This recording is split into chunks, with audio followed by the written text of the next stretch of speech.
योगी जी से केवल एक चीज कहना चाहते हैं, जैसे आप सन्यासी हैं, सन्यासियों का सत्या जला रहे हैं, आप हम लोगों की फीलिंग अच्छे से समझेंगे।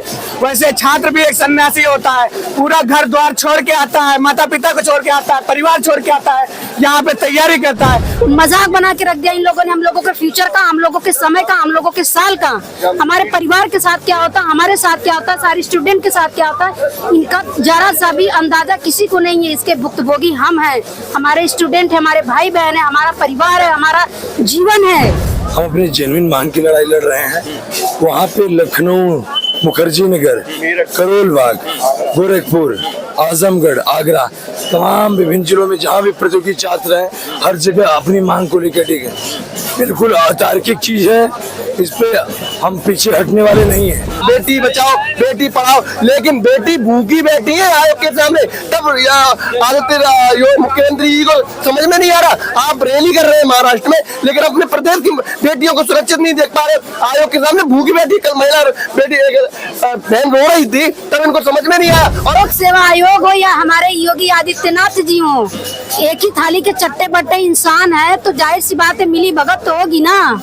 आप रहे कोई और रहे, काम तो आप दोनों मिल करके कर रहे हैं, चाहे आपका नाम बदनाम हो चाहे उनका नाम बदनाम हो, काम तो दोनों लोग मिल के कर रहे हैं।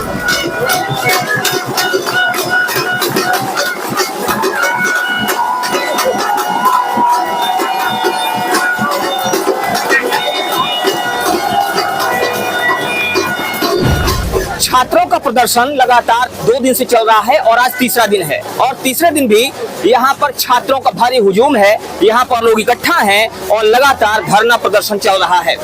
आइए बात करते हैं यहाँ पर मौजूद छात्रों से, और साथ में छात्राएं भी हैं, इनसे बात करेंगे कि आखिर इन सब की क्या नाराजगी है, क्या वजह है जिसको लेकर ये प्रदर्शन कर रहे हैं और परेशान हैं। अभी आज 2 दिन पूरा हो गया है और तीसरा दिन है, और आप लोग तीसरे दिन भी डटे हुए हैं, क्या वजह है? आपने अभी नाराजगी की बात की, अब नाराजगी नॉर्मलाइजेशन तो है ही। सबसे बड़ा मुद्दा वही, हमारे सभी विद्यार्थियों और छात्राओं की एक ही मांग है, 1 डे 1 शिफ्ट। और दूसरा नाराजगी का, 3 दिन से कोई भी अधिकारी, आयोग का कोई पदाधिकारी हमसे बात करने तक नहीं आया है, और आते हैं टाल मटोल करके चले जाते हैं। और अगर ये कह रहे हैं सचिव जी ने कहा कल कि हमने 2 डेज 2 शिफ्ट में जो है परीक्षा इसलिए आयोजित करा रहे हैं क्योंकि जो पेपर लीक का मुद्दा है वो रोकना है। अच्छा ये बताइए, गाजीपुर में ARO की परीक्षा लीक हुई, वो सेंटर बन सकता है, लेकिन नोएडा सेंटर नहीं बना सकते। क्या राजकीय विद्यालय इनके पास केवल 41 जिलों में ही उपलब्ध है? 34 जिले का है, 75 जिले है तुम्हारे पास। इनके पास राजकीय विद्यालय तब उपलब्ध हो जाएंगे जब उधर पेपर लीक करवा रहे हैं, तो पेपर लीक कैसे रोकेंगे? इनके पास इतना भी वो अपना शासन प्रशासन सब कुछ लगा ले, पेपर लीक तब तक नहीं रुकेगा जब तक खुद नहीं रोकेंगे। ये आयोग की जो खुद ही पैसे के पीछे लालच में पड़ करके स्वयं उसमें शामिल हो, वो व्यक्ति पेपर लीक कैसे रोकेगा? वो नहीं, ये जो आरोप है, ये आरोप किस पर है? क्या ये लोक सेवा आयोग पर आरोप लग रहा है या तो योगी जी पर आरोप लग रहा है? सर, लोक सेवा आयोग हो या हमारे योगी आदित्यनाथ जी हो, एक ही थाली के चट्टे बट्टे इंसान है, तो जाहिर सी बात है मिली भगत तो होगी ना। आप रहे कोई और रहे, काम तो आप दोनों मिल करके कर रहे हैं, चाहे आपका नाम बदनाम हो चाहे उनका नाम बदनाम हो, काम तो दोनों लोग मिल के कर रहे हैं ना। एक बड़ा आरोप है कि एक ही थाली के चट्टे बट्टे हैं, के साथ खिलवाड़ कर रहे हैं, मजाक बना के रख दिया इन लोगों ने, हम लोगों के फ्यूचर का, हम लोगों के समय का, हम लोगों के साल का, हमारे परिवार के साथ क्या होता है, हमारे साथ क्या होता है, सारे स्टूडेंट के साथ क्या होता है, इनका जरा सा भी अंदाजा किसी को नहीं है। इसके भुक्तभोगी हम हैं, हमारे स्टूडेंट है, हमारे भाई बहन है, हमारा परिवार है, हमारा जीवन है।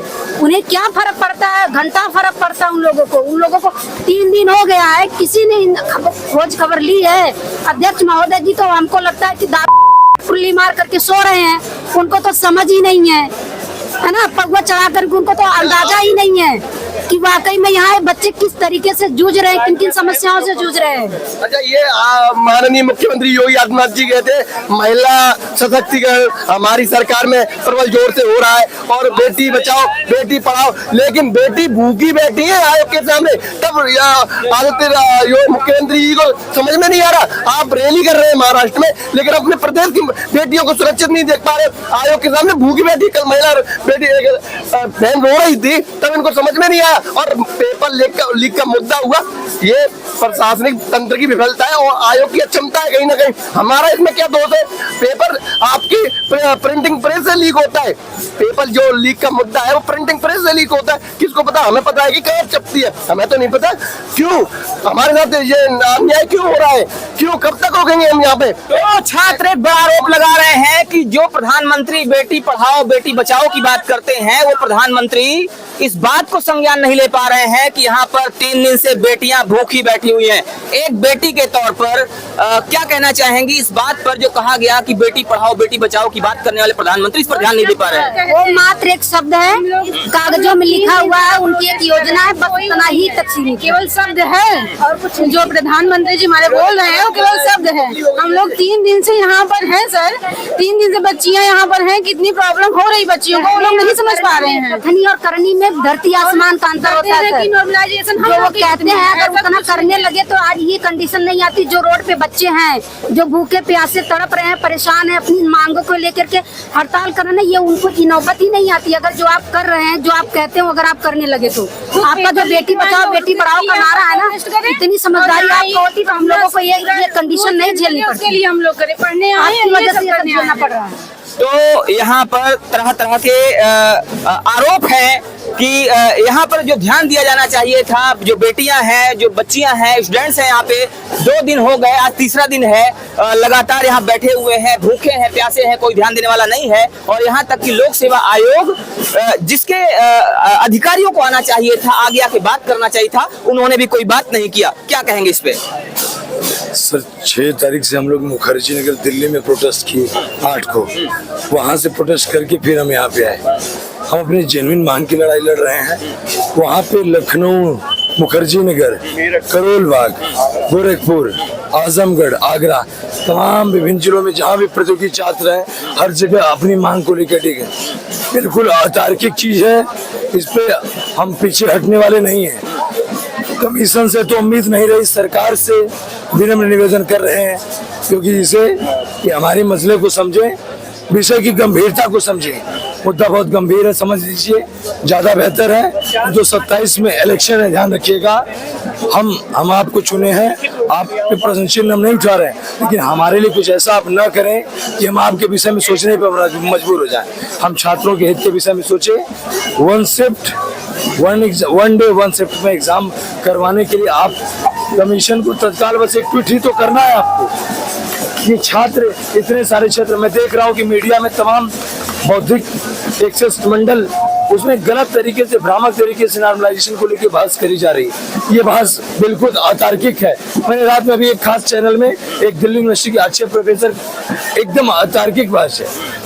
नीट की परीक्षा का परसेंटाइल जो निकाला जाता है उसका मानक, उसके निर्धारित सिलेबस के अनुरूप, एसएससी का बिल्कुल अलग, बैंकिंग का बिल्कुल अलग, ह्यूमैनिटीज के सब्जेक्ट का जहाँ कोई सिलेबस उस रूप में परिभाषित नहीं है, जिस रूप में सिलेबस आपके पाठ्यक्रम को जिस तरीके से कॉपी करके आपको दिया जाता है, उस तरीके से डिफाइन है कि ह्यूमैनिटीज के सिलेबस कितने उतार चढ़ाव कितना विस्तृत है।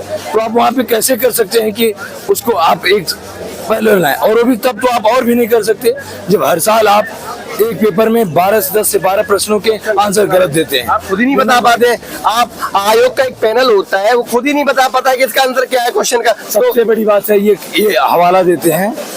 पिछली बार तो जो आरओ का पेपर था वो प्रेस से ही, एग्जाम के पहले ही पेपर आउट हो चुका था। इतना बड़ा कमीशन, इनके पास अपना एक निजी प्रेस नहीं है, प्राइवेट सेक्टर में इनका पेपर छपता है। संघ लोक सेवा आयोग में ही देख लीजिए आप, लोक सेवा आयोग में ही देख लीजिए, संघ लोक सेवा आयोग में कुछ हमारे जो होनहार अधिकारी हैं या IAS अधिकारी हुए हैं वो कुछ पॉइंट्स सिलेक्ट हुए हैं। अगर नॉर्मलाइजेशन लागू किए होते तो वो लोग क्या होते, बहुत सारे जो अच्छे अधिकारी हैं वो रह जाते इन सब चीजों से। हम लोग क्या डिमांड कर रहे हैं, केवल अपनी, हम तो कह रहे हैं जैसे था या तो वैसे रहने दो। अगर तुमको वैसा नहीं करना, 1 शिफ्ट में एग्जाम करा लो, हम लोग कुछ नहीं जाता। कुछ टुटपुजिए नेताओं के द्वारा ये भ्रम फैला जा रहा है कि इनकी बातों में ना है, इनकी बातों। सर हम लोग कोई पेशेवर आंदोलनकारी नहीं है, नेता बनने का शौक नहीं है। नेता बनना होता तो 20 साल की उम्र में कोई यूनिवर्सिटी चुनते, यूपी कमीशन या सिविल सर्विसेज न चुनते। वो टाइम कोई यहाँ नेता बनने नहीं आए। मैं देख रहा हूँ कि लोग कह रहे हैं कि इनकी बातों में ना आए, पढ़ने वाले छात्र पढ़े, जो कमरे में क्या वो छात्र पढ़ रहे हैं, उनके भी दिमाग में यही है कि हमारी जो लड़ाई लड़ी जा रही है वो बहुत वाजिब, बहुत जेन्युइन लड़ाई, तार्किक लड़ाई है और इसका निस्तारण करना चाहिए कमीशन और सरकार को मिलकर। तो जो लड़ाई लड़ी जा रही है बहुत तार्किक है और ये लड़ाई छात्रों के हित में है, ऐसा छात्रों कहना है। जो अधिकारी आए थे कह रहे थे मजे करने आए, हम मजे करने आए, दिल्ली से या मजे करने आए साढ़े चार, हमें इतना रूट नहीं दिखा मेरे मजे करने के लिए। यहाँ कोई अधिकारी थे बोल रहे थे मजे करने आए, शांतिपूर्वक मजे करिए, हम यहाँ मजे करने आए। सरकार को संज्ञान में लेना चाहिए कि ऐसे अधिकारियों को तुरंत बर्खास्त करें। जो ऐसे अधिकारियों को तुरंत बर्खास्त करने की मांग कर रहे हैं छात्र, यहाँ पे क्या कहेंगे आप? सर इधर चले जाएंगे 1-2 किलोमीटर तक। कि राधा कृष्ण कमेटी का बार हवाला दिया जा रहा है। जो उस कमेटी का सुझाव था वो नीट एग्जाम के लिए था और वो एंट्रेंस एग्जाम के लिए था, जबकि वो क्या कहते हैं कॉम्पिटिटिव एग्जाम के लिए बिल्कुल भी उनकी कमेटी का हवाला नहीं था। और नीट एग्जाम में किस चीज़ के पेपर पूछे जाते हैं? बायो के, फिजिक्स के, केमिस्ट्री के और जेईई मेंस एडवांस में मैथ के, एसएससी में मैथ पे। आप उन प्रश्नों पे क्या कहते हैं कठिन प्रश्नों और आसान प्रश्नों पे अंतर कर सकते हैं, लेकिन जहाँ जीएस जैसे महत्वपूर्ण सब्जेक्ट में क्या कहते हैं पेपर पूछे जा रहे हैं, वहाँ पे आप प्रश्नों का अंतर कैसे विभेद कर पाएंगे कि कौन सा प्रश्न आसान है, कौन सा कठिन। इसी मांग के आधार पर हम ये कहते हैं कि 1 डे 1 शिफ्ट पे एग्जाम हो और हमारी मांगों को माना जाए। तो बार बार प्रश्न एक उठ रहा है कि अगर बात होती मैथ्स की या बात होती है किसी और ऐसे सब्जेक्ट की जो नीट वगैरह में पूछे जाते हैं तो वहाँ पर ये विभेद किया जा सकता है, लेकिन जब बात आ जाती है जीएस की तो वहाँ पर ये कैसे डिसाइड होगा कौन सा प्रश्न आसान है और कौन सा प्रश्न कठिन है? क्या कहेंगे इस पे? इन लोगों की प्रॉब्लम तो सबसे बड़ी ये बनती है कि ये लोग तो अगर आप कोई भी एग्जाम लास्ट में देखेंगे तो इन लोगों को क्वेश्चन डिलीट होते हैं या क्वेश्चन को चेंज किया जाता है या उनको हटाया जाता है। जब आप किस आधार पर नॉर्मलाइजेशन करेंगे? चलो नॉर्मलाइजेशन में एक बार मांग लेते हैं, सीसेट पेपर क्या बनाएंगे भाई? सीसेट पेपर तो बीएड है, उसको 33% चाहिए, अगर वो भी सही है। एक में हम पता चला कि हम कोई क्वेश्चन पूछे, एक में कोई क्वेश्चन नॉर्मलाइजेशन का आधार मैं पता चला कि 105, हम लोगों को उम्मीद है 105, पता चला कि हमारा नॉर्मलाइजेशन में 95 पहुंच गया, हमारा सिलेक्शन नहीं हुआ। नॉर्मलाइजेशन में ये भी हो सकता है कि हम 120 पहुंच जाए, तो उसका क्या होगा? तो नॉर्मलाइजेशन का हम लोगों को लगता है कि नहीं, हम लोगों को नॉर्मलाइजेशन नहीं चाहिए। और अगर नॉर्मलाइजेशन की बात, जैसा कि लोग पहले भी कह चुके हैं कि संघ लोक सेवा आयोग देख लीजिए, लोक सेवा आयोग में ही देख लीजिए कितने ज्यादा पॉइंट से लोग सिलेक्ट हुए हैं। अगर वो पॉइंट वाला मामला होता तो क्या ऐसे सिलेक्ट होते? किसी भी आधार पे नहीं होते। हम लोग मांग जारी रखे हैं, 3 दिन से यहीं बैठे हैं। योगी जी से क्या कहना चाहेंगे इस मुद्दे को लेकर?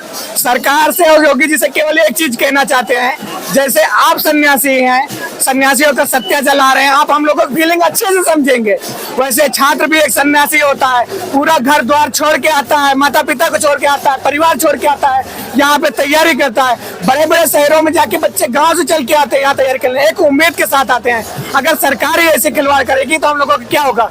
बस योगी जी से केवल एक ही मांग है कि हमारी मांगों को माने, इस पे विचार करें, या तो जैसे का तैसा रहने दें, या तो 1 शिफ्ट का मतलब 1 शिफ्ट में पेपर कराएं और नॉर्मलाइजेशन घटाएं। और उनसे विनम्र निवेदन है, कृपया करके हम लोग 3 दिन से बैठे हैं, भूखे प्यासे बैठे हैं। कभी कभी तो आप देख लीजिए इधर 1 किलोमीटर 2 किलोमीटर तक चले जाएंगे, आपको एक टपरी तक नहीं मिलेगी, चाय पी लीजिए।